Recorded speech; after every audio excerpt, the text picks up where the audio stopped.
O caso que envolve a morte de Marielle Franco voltou a ser notícia essa semana. Um dos motivos é porque completam-se 6 anos da morte da vereadora.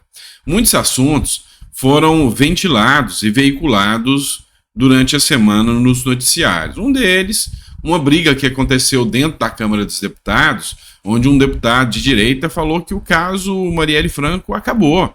Ninguém mais vai discutir isso porque não podem jogar nas costas do Bolsonaro. Também teve a fala do Lula, que disse que custe o que custar, o caso Marielle Franco vai ser desvendado. Outra situação que aconteceu de ontem para hoje e está dando uma repercussão muito grande é o fato da mudança de foro. O caso Marielle Franco estava sendo processado e investigado junto ao Superior Tribunal de Justiça. Ontem, por uma decisão do próprio Supremo Tribunal Federal, o Supremo Tribunal Federal agora é quem vai julgar o caso Marielle Franco. E aí, há quem diga que tem algumas pessoas da esquerda que estão querendo ainda vincular o Bolsonaro ao caso Marielle Franco. E a mídia está fazendo a sua forcinha para isso. Dá uma olhada nessa matéria do Globo aqui. Caso Marielle. Delação de Lessa passará pelo crivo do Supremo Tribunal Federal. O mandante pode ser de presidente a embaixador. Então, essa matéria da Globo todinha dá a entender que desde presidente a embaixador pode ser o mandante do caso Marielle Franco, que está na delação da Rony Lessa. E aí ela não especifica quem é a suposta pessoa ligada ao caso Marielle Franco. Jornal o Globo. A decisão de validar ou não a delação do ex-policial Rony Lessa, réu no duplo homicídio da vereadora Marielle Franco e do motorista Anderson Gomes, passou para o Supremo Tribunal Federal. No dia do crime, no dia em que o crime completa 6 anos, os nomes dos mandantes ainda é uma incógnita. A motivação para o assassinato da parlamentar, que era o alvo, ainda não foi esclarecida publicamente. Com a transferência do processo do Superior Tribunal de Justiça para o STF, a única certeza é que um dos mandantes tem foro privilegiado, podendo ser de presidente da República a deputado federal. A Constituição Federal atribui a tribunais específicos o poder de processar e julgar ocupantes de cargos políticos e funcionais. Então aqui a matéria do Globo fala, olha, não se sabe quem é, não se sabe por quê, pode ser um deputado federal, pode ser da direita, não se sabe o que levou o Supremo Tribunal Federal a remeter os autos para a sua competência. Só que tem notícia que é mais séria, né? Como essa da Record. Suposto envolvimento do deputado Chiquinho Brazão teria levado o caso Marielle ao STF. Aqui já foi bem específico, não tentou ilação, ligando aqui a possível nome da direita, não, já foi direto ao ponto. Falou o seguinte, o Rony Lessa, ele denunciou que o Domingos Brazão, que é membro do Tribunal de Contas do Rio de Janeiro, é o mandante pelo assassinato de Marielle Franco. Mas surgiram aí possibilidades de que o irmão dele, o Chiquinho Brazão, que hoje é deputado federal, também esteja envolvido no caso. E aí é por isso que o processo da Marielle Franco foi remetido ao Supremo Tribunal Federal. Então, não tem nada de ligação ao Bolsonaro, como disse o próprio deputado, Marielle Franco acabou o discurso que a esquerda utilizava contra a direita. Podem até chegar num resultado aí, num denominador que vai demonstrar efetivamente quem mandou e por que mandou. Mas todo o caminho é no sentido que era disputa territorial e de que não tem nada a ver com Bolsonaro. Mas, mesmo assim, Bolsonaro levou 4 anos sendo acusado injustamente dessa morte, no caso Marielle. Inclusive, o próprio presidente Lula falou abertamente que o mandante era Bolsonaro. Será que vai ser processado? Aí não sei. Vem comigo, vamos falar agora do tal golpe, né? Matéria da Veja.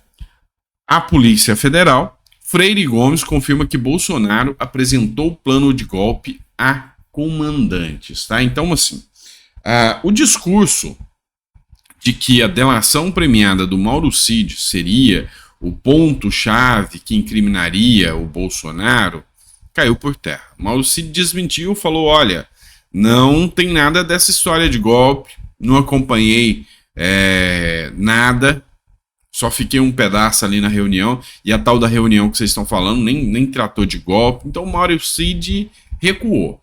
E aí agora quem assume o papel de protagonismo para falar, não, teve uma tentativa de golpe sim. O herói que impediu o golpe fui eu, o comandante do exército do Bolsonaro, Freire Gomes. Fui eu que não deixei que o Bolsonaro tomasse qualquer atitude. É o que diz o Freire Gomes. Testemunha-chave nas investigações que miram a atuação de Jair Bolsonaro em uma suposta trama golpista, o ex-comandante do Exército, Marco Antônio Freire Gomes, prestou um dos mais contundentes depoimentos à Polícia Federal e jogou luz, com detalhes comprometedores, sobre o papel do ex-presidente nas articulações antidemocráticas que, pouco a pouco, não levam o país a uma ruptura institucional. Pois é, agora agiu como testemunha o Freire Gomes, mas segundo as informações, esquece o que o Mauro Cid falou, agora o que o Freire Gomes falou é que vai mostrar que o Brasil estava indo rumo a uma ruptura institucional e que o Bolsonaro ia dar o golpe mesmo. A Folha de São Paulo também fez uma matéria sobre isso. E aqui ela coloca na mira, de novo, o Anderson Torres. Ex-comandante do Exército liga Bolsonaro à minuta golpista encontrada na casa de Anderson Torres, tá, pessoal? Matéria da Folha de São Paulo. O ex-comandante do Exército, Marco Antônio Freire Gomes, disse à Polícia Federal que a minuta golpista encontrada na casa do ex-ministro da Justiça, Anderson Torres, é a mesma versão que foi apresentada pelo ex-presidente Bolsonaro aos chefes das Forças Armadas em reunião em dezembro de 2022. No depoimento obtido pela Folha de São Paulo, o general afirmou que o documento foi apresentado por Bolsonaro em uma segunda reunião entre os chefes militares e o então presidente da República. O ex-comandante da Aeronáutica, Carlos Almeida Batista Júnior, afirmou à Polícia Federal que o ex-comandante da Marinha, o Almir Garnier Santos, colocou tropas à disposição de Jair Bolsonaro ao discutir planos para tentar impedir a posse do presidente Lula do PT. Então, a acusação aqui é bem grave. Qual é a acusação? Que o Bolsonaro tinha pego a minuta é a mesma que estava com o Anderson Torres, caso que, assim, inevitavelmente a gente pode ver uma ação aí do Alexandre de Moraes partindo para cima do Anderson Torres, tá? Talvez até com pedido de prisão novamente. E segundo o comandante do Exército e da Aeronáutica, o comandante da Marinha topou e disse, olha, as tropas da Marinha estão à disposição. Se o Bolsonaro quiser impedir a posse do Lula, a Marinha vai estar à disposição do Bolsonaro. Então, com essa delação, vamos dizer assim, com esse depoimento do Freire Gomes, o ministro Alexandre de Moraes já tem argumentos aí suficientes para dar uma investida em cima de Bolsonaro. Tá tenso a situação. E aí um ponto que chama muito a atenção é o empenho quase que sacerdotal da Polícia Federal em achar fios que ligam aí o Bolsonaro a uma suposta tentativa de golpe mesmo. O argumento aqui para chegar até o Bolsonaro é a situação do golpe. E a Polícia Federal está sendo muito criticada, principalmente pelos apoiadores do Bolsonaro, em função disso. Olha só uma publicação que foi feita pelo Coronel Meira, que é deputado federal, que fez a publicação sobre a Polícia Federal. Vou colocar o vídeo depois do comentário do Coronel Meira. Dá uma olhada. Pessoal, estou fazendo esse vídeo aqui para mostrar o quanto as instituições públicas do Brasil estão aparelhadas. Viatura da Polícia Federal, canil. E aí, o que tu vê? Um cachorro aqui, que eu estou usando para disfarçar. E o adesivo do Lula na pasta da Polícia Federal. Esse é o Brasil, gurizada. Aí. Não, as instituições não estão aparelhadas. Capaz que não. Se tem uma acusação que está sendo feita à Polícia Federal, é que ela está totalmente aparelhada ao governo Lula. E que, sem sombra de dúvidas, ela tem um perfil de perseguir quem era apoiador do Bolsonaro. Então, assim, que as instituições, IBAMA, Polícia Federal e até o próprio Exército está partindo agora para cima de todos aqueles que eram bolsonaristas mesmo. É uma desbolsonarização total do Brasil, é o que eles querem. E aí, a grande acusação é que o pessoal da Polícia Federal sempre foi alinhado à esquerda. Essa é a acusação que está vinculando aí nas redes sociais. E aqui, esse vídeo aqui mostra, e até de forma estranha, né, dentro de um carro da Polícia Federal, uma pasta cheia de adesivo do Lula. É bem estranho, né? Mas olha só o que o Coronel Meira oficial escreveu aqui. É inegável o aparelhamento da Polícia Federal, que sofre um verdadeiro desmonte. A prioridade deixou de ser o combate ao crime organizado e passou a ser cartão de vacina e importunação de baleia. O resultado é refletido nos números, despencou a quantidade de drogas apreendidas no Brasil.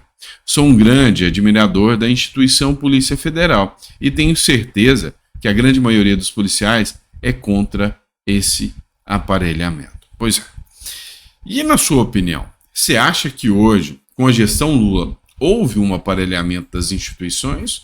Ou você acredita que as instituições são independentes, são sérias e que o viés político não atingiu as instituições brasileiras? Qual que é o seu ponto de vista? Coloca no comentário e eu quero saber, tá bom?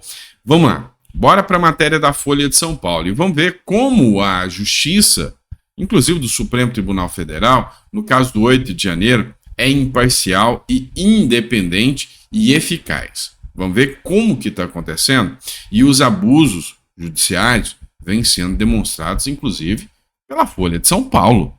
Matéria da Folha de São Paulo, citando a fonte para vocês, STF forma maioria para absolver morador de rua, preso por 11 meses pelo 8 de janeiro. Pois é, começa a se escancarar aqui algumas situações de arbítrios e abusividades que foram tomadas nessas prisões do 8 de janeiro. O STF formou maioria nessa quinta-feira para absolver, pela primeira vez, um dos réus acusados pelos ataques golpistas de 8 de janeiro de 2023. Geraldo Felipe da Silva, de 27 anos, tinha sido denunciado pela PGR. Olha só, foi denunciado pela PGR.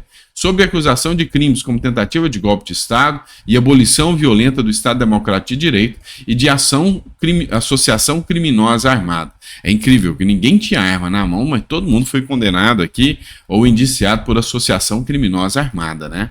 Morador de rua que já trabalhou como serralheiro, ele ficou preso durante quase 11 meses no complexo penitenciário da Papuda. Então, o que aconteceu em relação ao Geraldo Henrique? O cara é morador de rua. Lá nos quartéis, estava tendo distribuição de comida. E os caras estavam indo para lá para poder pegar comida. Acontece que esse morador de rua, ele chegou a ser até hostilizado por alguns, porque algumas pessoas acharam que ele era um petista infiltrado. Que ele não tinha as características ali do pessoal que estava ali se manifestando. Mas mesmo assim, depois que viram que era um morador de rua, deram comida, trataram ele muito bem ali. No dia que ele estava lá no acampamento, acabou sendo preso, não teve direito à defesa. A Defensoria Pública argumentou este e muitos outros casos de abusividade. A Defensoria Pública demonstrou. O STF simplesmente tapou os olhos. Ele permaneceu preso por 11 meses e só agora teve a sua absolvição. Um erro judiciário crasso, 11 meses de prisão sem que o cara sequer pisou lá no local. Era um morador de rua. E aí o que isso implica em dizer? Erros judiciais crassos. Falar o quê, né? Para por aí? Acredito que não. Vamos dar uma olhada em outra matéria. Com tornozeleira, sacoleiro passou 5 meses preso depois de vender mercadoria em QG. Ele sequer pisou na Praça dos Três Poderes. O sacoleiro Ademir da Silva, de 54 anos, chegou a Brasília por volta de 18 horas do dia 8 de janeiro, ou seja, 18 horas a quebradeira já tinha passado. Como ele viu a movimentação, viu que tinha vários ônibus indo para Brasília, o que ele resolveu fazer? Sou um vendedor ambulante, o artista vai onde o povo está, o vendedor vai onde o povo está. Estava cheio de ônibus, era uma manifestação pacífica. Pensa-se que Brasil é uma democracia onde a manifestação é livre. Então, se lá tem manifestantes, eu sou um vendedor, eu vou lá vender. Cheguei lá 16 horas, ou seja, depois que tudo tinha acabado. O que aconteceu? Ele chegou às 16 horas do dia 8 de janeiro de 2023, vindo de Gravataí, lá do Rio Grande do Sul, a fim de vender as suas mercadorias na capital federal. Ambulante, ele comercializa camisas, bonés, bandeiras e diversos objetos. Ao passar pelo quartel-general do QG do Exército, 1 hora depois de desembarcar, acabou impedido pela polícia de deixar o local. Dessa forma, teve de dormir entre os manifestantes. Na manhã do dia seguinte, foi preso com os demais e levados a Papuda. Silva recebeu ainda uma denúncia da Procuradoria-Geral da República pelo cometimento dos crimes de incitação às Forças Armadas e associação criminosa. Conforme a advogada Taniele Teles, que atua na defesa de Silva, o homem não se identifica como um dos manifestantes e evita até mesmo declarar em quem vota. Ademir é itinerante, contou Taniele. Ele viaja o Brasil para revender o que adquire no Paraguai. Ainda, segundo Taniele, o horário em que o homem desceu na rodoviária mostra que ele também não participou da quebradeira na Praça dos Três Poderes. O ministro Alexandre de Moraes do Supremo Tribunal Federal, contudo, mesmo sabendo desses fatos, negou um pedido de soltura feito por Taniele em fevereiro. O juiz do STF alegou que Silva fez uma postagem difundindo fake news nas redes sociais. Taniele, no entanto, observou que o post mais recente de Silva no Twitter é de 2017. Pois é. Tem alguma coisa de errado nisso tudo, não tem não, pessoal? Vamos ser sinceros. E aqui eu não tô falando, mas tem que fazer isso aqui. Não, eu tô falando de devido processo legal. Eu tô falando como advogado. A vida mais dura do advogado aqui é saber que ele está defendendo uma pessoa inocente e que por causa do viés político da Suprema Corte, o seu cliente provavelmente vai ser condenado e nada que ele faça ou possa fazer vai ter resultado. Por quê? Porque a linha de raciocínio, o pensamento, já é definido no sentido de que é para condenar todo mundo, com penas arbitrárias, com penas absurdas. Essa é a realidade. Vamos lá, por fim, mas não menos importante, tem uma matéria do Metrópolis aqui. TJ São Paulo condena prefeito e vereadores de Guarulhos à perda do cargo. Vamos lá. O caso foi denunciado em 2011. Olha só. O Tribunal de Justiça de São Paulo condenou o prefeito de Guarulhos, Gustavo Henrique Costa, o Guti, à perda da função pública por improbidade administrativa. Ele e outros 24 vereadores e ex-parlamentares, ex-secretários e empresários da cidade também foram condenados a perdas dos direitos políticos por 3 anos e multa equivalente a 5 vezes o salário recebido atualmente na prefeitura. Cabe recurso. A ação foi oferecida em 2011 pelo Ministério Público de São Paulo. Guti e outros vereadores foram acusados de beneficiar empresários, donos de um shopping vizinho, ao destombar um casarão histórico de Guarulhos. O imóvel fica ilhado em meio ao estacionamento do shopping. Ele foi demolido para expandir a área para carros. O que aconteceu? Existe hoje o mecanismo do tombamento, né? Ou seja, um mecanismo que é até muito questionável, tá? Muito questionável, tá? Eu tenho minhas críticas pesadas a essa história de tombamento aqui, tá? Mas o que é? Tinha um prédio que foi tombado pela prefeitura. Quando ele é tombado, ele não pode ter suas características mudadas. Tinha um shopping center, o shopping center precisava expandir seu estacionamento. Então, os empresários fizeram ali um jogo de propina com vereadores para aprovar uma lei e com o prefeito para que eles tirassem um tombamento daquele prédio. O empresário comprou, derrubou tudo. E aí o Ministério Público fez a denúncia lá em 2011 e só agora todo mundo foi condenado e inclusive pode ter a perda do cargo aí, que atualmente ele é prefeito de Guarulhos novamente. Então assim, a situação tensa em relação a Guarulhos, mas mostra uma situação, ou seja, em alguns casos, nos casos que são de improbidade administrativa, dentre outros, a morosidade do judiciário. Foi 2011, ou seja, 13 anos de processo. O caso é mais antigo ainda. 13 anos de processo que chegou no TJ, cabe recurso para o STJ, cabe recurso para o STF. Então vamos esperar aqui mais 20 anos, no mínimo. E aí a gente vê gente do 8 de janeiro sendo condenada em menos de um ano, sem direito a recorrer para ninguém. E aí? Tá normal? O que você acha sobre isso? Deixa seu comentário, tá bom? Obrigado, pessoal. Fica com Deus. A gente volta daqui a pouquinho. Obrigado por me receber na sua casa logo cedo. Talvez fui a primeira visita a entrar na sua casa hoje. Obrigado por estar comigo, tá? E é sempre um prazer a gente estar podendo discutir as pautas políticas que acontecem aqui. A gente volta daqui a pouquinho. 12:00, a gente está de volta com vocês. Abraço.